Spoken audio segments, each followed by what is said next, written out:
Check it out. So give me another minute here. Jack, what's going on, my bro? Mark, Keela, is that how you say that? Keela, Lesta, Brian. All right, what's going on, guys? So let's go ahead. I'm just going to get it started. Whoever they want can hop on, but check this out. Let's get it.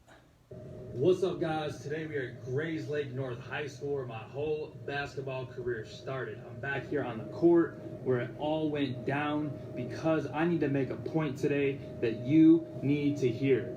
Yes, I'm motivational. Yes, I'm inspirational, whatever you want to call it.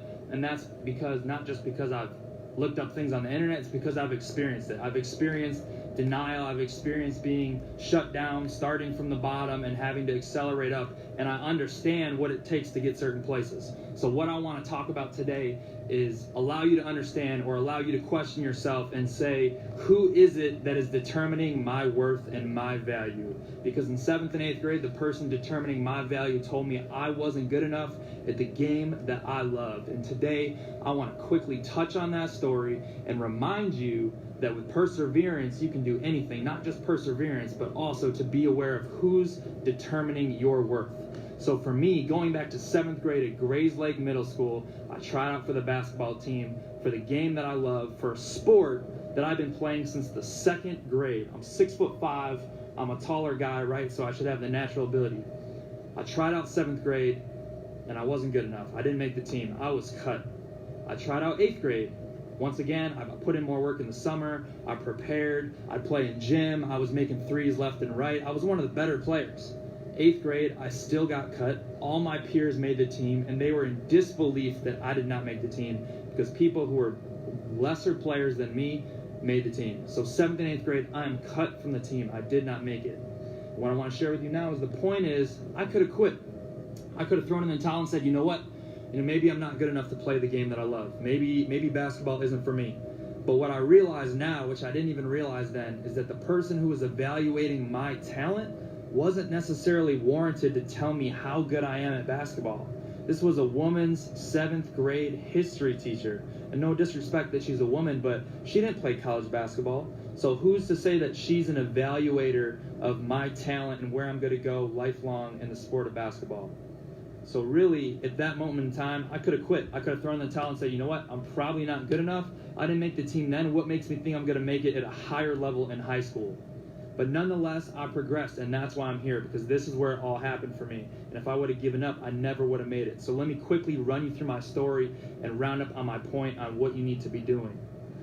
So I come here freshman year. I try out for the team, and I think I have a good tryout, and I make it. I finally make the team. I'm overjoyed. I'm on the I'm on the freshman B team. I don't even know what the B team is. All I know is I don't care. I'm on the team, baby. So it's the first week of practice. We're practicing right here on this very court, right here. The first week, we're going through something called motion. For those of you that don't know basketball, it's a simple offense that you run, and not being an organized basketball, I had no idea what it was. And so my teammates are on my case. The guys who I don't know, the guys who made the team in 7th and 8th grade, I'm just some scrub who finally made it. They don't know me. So I'm struggling. They're giving me shit. I feel discouraged. I feel the pressure from everyone else. Like, God, Krupp doesn't know how to run motion. It was so simple, but I didn't know how to do it. And right there in the first week, the first couple days, I wanted to quit because I felt like shit. And even though I finally made it, I still felt terrible. I did not fit in. But you know what? I stuck with it. And that year I played as a B team player, and that's perfectly fine. I got better over the summer. I came back. I stuck with it. I stayed focused, and I came back for my sophomore year. By the sophomore year, I was what we call a B-team all-star, which means I was raw talent, but I'm flying all over. I'm blocking 5 shots a game. I'm coming up. I'm pulling up from the three-point line, right? I'm doing things, but I'm a B-team all-star. In the middle of the year, I finally become the 6th man, which means I'm finally moved up to A. I'm playing on A because I'm getting a better idea of the offense, and my natural game is coming out. All those years of playing and practicing shots is paying off by fine-tuning my other skills because I stuck with it. You get in the middle of the year, I play Grays Lake Central. I have a breakout game. I score 18 points. We win in overtime, and my coach tells me, Krupp, next game you were going to become a starter. So let's just pause for a second. I went from not making the team in 7th and 8th grade, and I also left out a detail. When I came and made the freshman team, even though I was on the B team, it was for a reason. My coach wanted me to be a center. I'm 6'5". I'm a taller guy. My coach wanted me to be a center, and I didn't even know what a center was. I didn't have footwork. I didn't know how to do this. All I knew is I'm a shooter, baby. I'm a three-point shooter. That's all I do is shoot threes.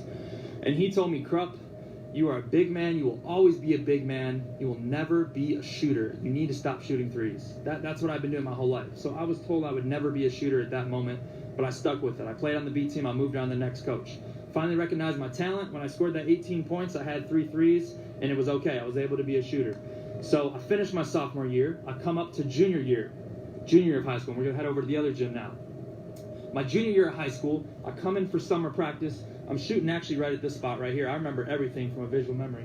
I'm shooting right here, and Coach Grunlow says, Krupp, you shoot with a little flick. That shot is going to get blocked. My shot was wet, but he said, that shot is going to get blocked.